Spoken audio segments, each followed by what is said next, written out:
পুরান ঢাকার খোলা হলের মাঝেই দাঁড়িয়ে আছে ইতিহাসের এক নীরব সাক্ষী, লালবাগ কেল্লা। ইট পাথর আর দেয়ালের ভাঁজে ভাঁজে লুকিয়ে আছে মুঘল আমলের অসমাপ্ত এক স্বপ্ন, ভালোবাসা, ক্ষমতা আর রহস্যের গল্প। এই কেল্লার বিশালতা এবং আকার দেখলেই বোঝা যায় এক সময়কার বাদশারা কতটুকু বিলাসী জীবনযাপন করেছেন। যুগের পর যুগ ধরে এখনও দাঁড়িয়েছে এখানকার ভিটেমাটি এবং পুরাতন দালানগুলো।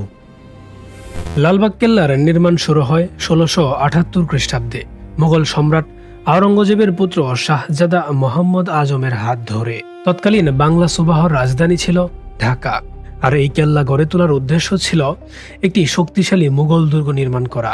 কিন্তু ভাগ্যের নির্মম পরিহাস, শাহজাদা আজম দিল্লি চলে গেলে কেল্লার কাজ থেমে যায় এবং এই দুর্গ অসমাপ্তভাবেই পড়ে থাকে। পরবর্তীতে বাংলার সুবাহদার হিসেবে দায়িত্ব নেন শায়েস্তা খান।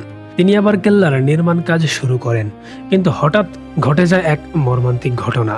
তার প্রিয় কন্যা পরী বিবির অকাল মৃত্যু।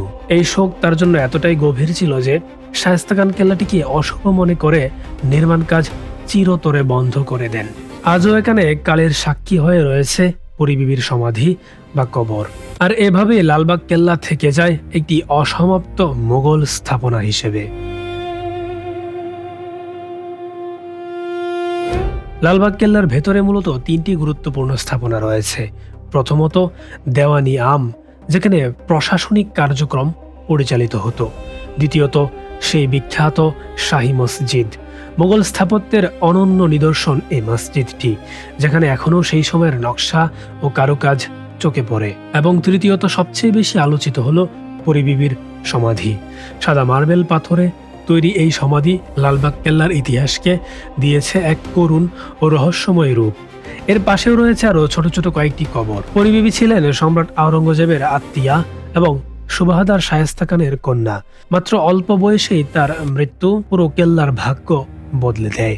তার সমাধিতে ব্যবহৃত হয়েছে চীন থেকে আনা মার্বেল পাথর, আর ভেতরের অলঙ্করণে ছিল স্বর্ণ ও রূপার কাজ, যা আজ পুরোপুরি দৃশ্যমান নয় বা বোঝা যায় না। এই সমাধিটি এই লালবাগ কেল্লার মূলত সবচেয়ে আবেগঘন অংশ। ইতিহাসবিদদের একাংশ মনে করেন পরী বিবির মৃত্যুই একমাত্র কারণ নয়। অনেকে বলেন তৎকালীন রাজনৈতিক অস্থিরতা, দিল্লির ক্ষমতার দ্বন্দ্ব এবং অর্থনৈতিক চাপও এই কেল্লা অসমাপ্ত থাকার পেছনে দায়ী। কিন্তু প্রকৃত সত্য আজও পুরোপুরি অজানা, আর এখানেই লালবাগ কেল্লার মূল রহস্য। অনেকে মনে করে থাকেন লালবাগ কেল্লার প্রতিটি দেয়ালের ভেতর আজও লুকিয়ে আছে অপূর্ণ ভালোবাসা আর না বলা গল্প।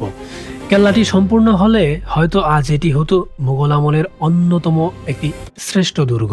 কিন্তু অসমাপ্ত থাকার কারণেই লালবাগ কেল্লা আজ আরও বেশি রহস্যময় হয়ে উঠেছে। আজ লালবাগ কেল্লা শুধু একটি ঐতিহাসিক নিদর্শন নয়। কেল্লার দক্ষিণ পূর্ব কোণে রয়েছে সুড়ঙ্গ পথ, তবে এর ভেতরে যাওয়া নিষিদ্ধ। এর ভিতরের রহস্য আজও রহস্যই রয়ে গেল। কেউ এর রহস্য আজ পর্যন্ত উদ্ঘাটন করতে পারেনি। দুজন ব্যক্তি এর ভেতরে গিয়েছিল, তারা আর ফিরে আসেনি এমনটা ধারণা রয়েছে। তাই এখন সুড়ঙ্গের মুখ তালা দেওয়া অবস্থায় বা বন্ধ অবস্থায় পড়ে রয়েছে এবং এর ভেতরে যাওয়ার অনুমতি কারোর নেই। আজ লালবাগ কেল্লা শুধু একটি ঐতিহাসিক নিদর্শন নয়, এটি ঢাকার মানুষের আবেগ, পর্যটকদের আগ্রহ এবং আমাদের ইতিহাসের এক জীবন্ত অধ্যায়। প্রতিদিন এখানে শত শত মানুষ আসে এই কেল্লার ভেতরে হাঁটতে, ইতিহাসকে একটু ছুঁয়ে দেখতে। এমনকি এখানে বাহিরের দেশের অনেক মানুষও আসে, যারা মূলত এই দেশকে ঘুরে দেখতে চায়। আপনারা যদি এখানে আসেন, হরহামেশায় দেখা মিলবে বিদেশি পর্যটকদের। তারা আসে এই জায়গাকে অনুভব করে আর কল্পনায় ফিরে যেতে চায় কয়েকশো বছর আগের পুরান ঢাকায়। Hello, excuse me, where are you from? USA. USA? I like this country. Yes, very nice. Okay, thank you. সময় বদলায়, শাসক বদলায়, কিন্তু ইতিহাস রয়েই যায়। লালবাগ কেল্লা আজও দাঁড়িয়ে আছে পুরান ঢাকার বুকে, নীরবে বলে যাচ্ছে মুঘল আমলের এক অসমাপ্ত গল্প। এই ছিল ইতিহাসের ছোঁয়ায় লালবাগ কেল্লা, যা হয়তো আপনি আমি খুব সুন্দরভাবে উপলব্ধি এবং জানতে পারিনি। লালবাগ কেল্লাটি শুধু সৌন্দর্যের জন্যই নির্মিত হয়নি, এর নকশার পেছনে ছিল সুপরিকল্পিত সামরিক চিন্তা। কেল্লাটির নির্মাণ করা হয় তৎকালীন বুড়িগঙ্গা নদীর খুব কাছাকাছি অবস্থানে, যাতে প্রয়োজনে নৌপথে যোগাযোগ ও প্রতিরক্ষা সহজ হয়। কারণ তৎকালীন সময়ে এই ঢাকায় নৌ যোগাযোগই ছিল একমাত্র যাতায়াত ব্যবস্থার মাধ্যম। উঁচু দেয়াল, মোটা প্রাচীর আর কৌশলগত প্রবেশ পথ নির্মাণ করে প্রমাণ করা হয়েছিল এটি একটি পূর্ণাঙ্গ দুর্গ হওয়ার পথে। মোগল স্থাপত্যের আরেকটি বিস্ময় দেখা যায় লালবাগ কেল্লার পানি ব্যবস্থাপনায়। কেল্লার ভেতরে ছিল পানির জন্য আলাদা আলাদা রিজার্ভার, ফোয়ারা ও নালা ব্যবস্থা, যা গ্রীষ্মকালে এই কেল্লাটিকে রাখত শীতল। এই উন্নত পরিকল্পনা প্রমাণ করে মুঘলরা শুধু শাসকই ছিলেন না, তারা ছিলেন দক্ষ ও প্রকৌশলীও। আর এক সময় জমিদাররা কতটুকু বিলাস এবং রাজকীয়ভাবে বসবাস করত, তারা সেই সময়ে যা ভোগ করে গিয়েছেন তা এখনো হয়তো বা অনেকেই ভোগ করছেন না বা করতে পারছেন না।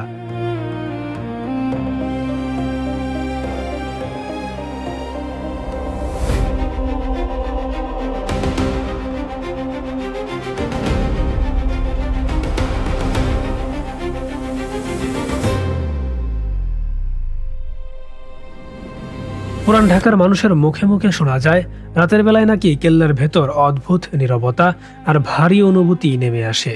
কেউ কেউ বলেন অসমাপ্ত স্বপ্নের ভার আজও বহন করে চলেছে এই কেল্লা। লোককথা সত্য হোক বা না হোক, এই গল্পগুলোই লালবাগ কেল্লাকে দিয়েছে এক আলাদা আবেশ, যে কারণে অনেক মানুষ এখানে আসে, নীরবে একটু বসে থাকার চেষ্টা করে। আজ লালবাগ কেল্লা বাংলাদেশের অন্যতম গুরুত্বপূর্ণ ঐতিহাসিক পর্যটন কেন্দ্র। স্কুল কলেজের শিক্ষার্থী থেকে শুরু করে দেশি বিদেশি পর্যটক সবাই এখানে আসে ইতিহাস জানার আগ্রহে। এই কেল্লা আমাদের মনে করিয়ে দেয় ঢাকা শুধু একটি আধুনিক শহর নয়, এটি শতাব্দীর পর শতাব্দী থেকে এক প্রাচীন ইতিহাসের ধারক। লালবাগ কেল্লা আমাদের শেখায় সব স্বপ্ন পূর্ণতা পায় না, কিন্তু অনেক অসমাপ্ত স্বপ্নই হয়ে যায় ইতিহাস। পুরান ঢাকার বুকে দাঁড়িয়ে থাকা এই কেল্লা ইট পাথরের নয়, এটি সময়ের সাথে লড়াই করে বেঁচে থাকা একটি গল্প। সাধারণত ছুটির দিনগুলোতে এখানে সবচেয়ে বেশি ভিড় থাকে, যেমন সাপ্তাহিক শুক্রবার এবং শনিবার। আজ যখন এই দৃশ্য ধারণ করা হচ্ছে, আজ শনিবার, সেজন্য লোকের ভিড় কিছুটা বেশি। এই মুহূর্তে যেই পুকুরটি দেখতে পাচ্ছেন, এই পুকুরটিও সেই সময়ে খনন করা হয়েছিল। এটি বেশ গভীর ছিল, এখনো পর্যন্ত গভীর, কিন্তু আগের থেকে গভীরতা কমছে। পর্যটকদের সুরক্ষা নিশ্চিত করতে এই পুকুরটি কখনোই পানি দিয়ে ভরে রাখা হয় না, এটি সবসময় শুকনো অবস্থায় রাখা হয়। যাই হোক বন্ধুরা, আজ এ পর্যন্তই। ডকুমেন্টারি, নেচার এবং তথ্যবহুল সবকিছু একসাথে পেতে অবশ্যই চোখ রাখুন মিক্স ভিউতে। সবাই ভালো থাকবেন, সুস্থ থাকবেন, টেক কেয়ার, আল্লাহ হাফেজ।